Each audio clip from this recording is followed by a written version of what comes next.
आलेख संबंधी एक महत्वपूर्ण प्रश्न हल करने जा रहे हैं। वीडियो को पूरा देखिएगा, अच्छा लगे लाइक कीजिएगा, कमेंट कीजिएगा और शेयर कीजिएगा। चैनल को सब्सक्राइब करना न भूलें ताकि नोटिफिकेशन द्वारा महत्वपूर्ण प्रश्न आपके पास तुरंत भेजे जा सके। प्रश्न है हमारे पास, संलग्न पाई चार्ट आकृति 4.4, ये आकृति 4.4 दी हुई है। में एक महीने में एक परिवार के विभिन्न मदों में व्यय उसकी बचत प्रतिशत को दर्शाता है। जिसमें विभिन्न मद है, एक महीने का उसको दर्शाया गया है, उसके अनुसार हम इस प्रश्नों को हल करेंगे। हम देखते हैं कि पाई चार्ट बना हुआ है, एक व्रत बनाया है और इस व्रत के अंतर्गत ये सब बताया गया है। मकान किराया कितना है, परिवहन किराया कितना, परिवहन कितना खर्च होता है, अन्य कार्यों में कितना खर्च होता है, बचत कितनी होती है, कपड़े पे कितना खर्च होता है और भोजन पर और बच्चों की शिक्षा पर कितना खर्च होता है, ये सब दर्शाया गया है इसमें। तो इसके अनुसार हम प्रश्न को हल करेंगे। हम सर्वप्रथम देखते हैं किस मद में व्यय सबसे अधिक है। तो हम देखते हैं कि सबसे बड़ा चार्ट कौन सा बना हुआ है। तो हम देखते हैं कि यहाँ पे 20% है और यहाँ पर 25% है। इन दोनों में 25% अधिक है, मतलब भोजन पर सबसे अधिक खर्च हुआ है। तो हम इसका उत्तर हम यहाँ से लिखा हुआ है, इसमें देखो किस मद में व्यय सबसे अधिक हुआ है। तो हम लिख लेंगे भोजन पर व्यय सबसे अधिक हुआ है, क्योंकि हमने यहाँ पर देख लिया है कि भोजन पर 25% व्यय हुआ है, इसके अलावा सबसे इसमें कम हुआ है।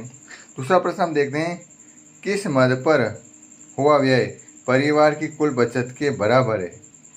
बचत के बराबर कौन सा है।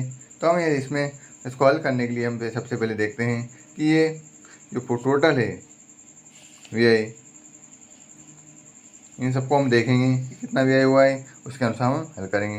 तो हम देखते हैं कि बच्चों की शिक्षा पर हुआ व्यय 15% परिवार की कुल बचत के बराबर है।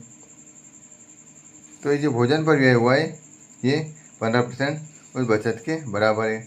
हम यहाँ से हल करके देखते हैं। देखो 25, 5, 30, 40, 50, 55, 65, 75, 5, 80, 90 और 10, 100, ये पूरे 100 है। तो यहाँ पे 15% बचत है और 15% शिक्षा पर खर्च हुआ है। ये दोनों पैमाने बराबर है। तो बचत का 15% है और बच्चों की शिक्षा का भी 15% है, इसलिए हमने इसका आंसर लिख लिया है बच्चों की शिक्षा पर हुआ व्यय 15% परिवार की कुल बचत के बराबर है। तो दोनों ही बराबर है, 15 यहाँ 15 यहाँ, इसलिए हमने इसका आंसर लिख दिया है। उसका अगला प्रश्न आएगा, यदि परिवार की मासिक बचत रुपये 3000 है तो कपड़ों पर हुआ मासिक व्यय क्या हुआ। तो मासिक बचत 3000 है तो कपड़ों का मासिक व्यय क्या करेंगे। इसको हल करने के लिए हम इस प्रकार से लिखेंगे, 15% निरूपित करता है 3000 को। तो ये बचत है, ये 3000 को निरूपित करती है, तो इसके अनुसार हम हल करेंगे। तो 15% 3000 को व्यय करता है, तो इसका हल कर लेंगे इस प्रकार से। 10% निरूपित करता है 3000, 15 गुणे 10, तो इस प्रकार हो जाएगा 2000 रुपये। इस प्रकार इसका हल हो जाएगा। अगला प्रश्न देखते हैं, एक विशेष दिए गए किसी बेकरी की दुकान में हुई विभिन्न वस्तुओं की बिक्री रुपये में नीचे दी गई है। जो बिक्री हुई है एक बेकरी में उसको दर्शाया गया है। तो हम देखते हैं, सामान्य ब्रेड जो बिकी है 320 रुपये की, फ्रूट ब्रेड बिकी है 80 रुपये की, केक और पेस्ट्री जो है 160 रुपये की, बिस्कुट 120 रुपये की, अन्य 40 रुपये की। तो इन सब की टोटल भी दी हुई है 720। इन आंकड़ों के लिए हमें पाई चार्ट खींचना है। तो पाई चार्ट बनाने के लिए सबसे पहले हम इस प्रकार से एक तालिका बनाएंगे, जिसके द्वारा हम पाई चार्ट आसानी से खींच सकते हैं। तो हम प्रत्येक त्रिज्या खंड की केंद्रीय कोण ज्ञात करना होगा, क्योंकि सर्कल बनाने के लिए त्रिज्या कोण ज्ञात केंद्रीय कोण ज्ञात करना आवश्यक होता है। यहाँ कुल बिक्री हमारे पास 720 दी हुई है। इसमें हम निम्नलिखित सारणी को प्राप्त करते हैं। ये वस्तु दी हुई है, इसको हमने एक प्रकार लिख देंगे सारी वस्तुओं को। ये दिया हुआ है सामान्य bread, fruit bread, cake, pastry, biscuit और अन्य, ये हमने इस तालिका में लिख लिए। और सेकंड नंबर पे जो बिक्री दी हुई है, इन बिक्री को हमने यहाँ लिख लिए। और उसके बाद हम देखते हैं कि रुपयों का भाग, इसमें जो खर्च होने में टोटल रुपयों का कितना भाग हुआ है। तो टोटल जो 320 है इसको ऊपर लिख दिया है, और जो कुल आया है वो 720 में लिख दिया है। इनको डिवाइड करा है तो यह आंसर आ गए 4/9। इस प्रकार से सभी में इसी प्रकार 120 को ऊपर लिखा, 720 को नीचे 1/6, 160 को ऊपर लिखा और 720 को नीचे कट करा तो 2/9 आए।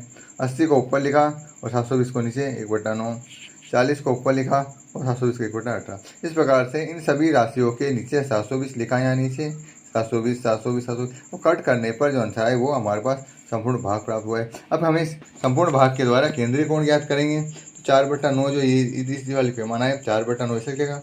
वृत्त का जो पूरा कोण होता है 360 डिग्री होता है, तो हमने यहाँ लिख चुके हैं। इसको कट कर दिया, 9 के पहाड़े 360 करा, 9 से 40 है, 40 में 4 का गुणा करा 160 आए।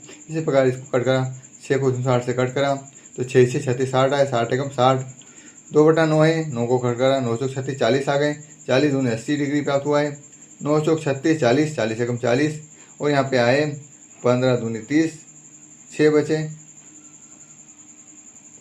यहाँ 18 है, 18 दूनी 36 तो 20 हुए, 20 डिग्री प्राप्त हुआ है। इस प्रकार से इसको कट करने पर ये केंद्रीय कोण हमें प्राप्त हो जाए। इन केंद्रीय कोण की सहायता से हम एक वृत्त को बनाएंगे और किस प्रकार से बनाएंगे आगे हम देखते हैं।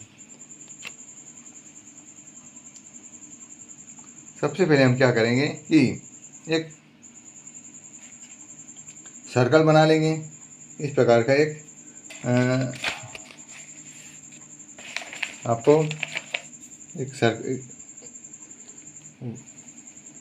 सर्कल बना लेंगे।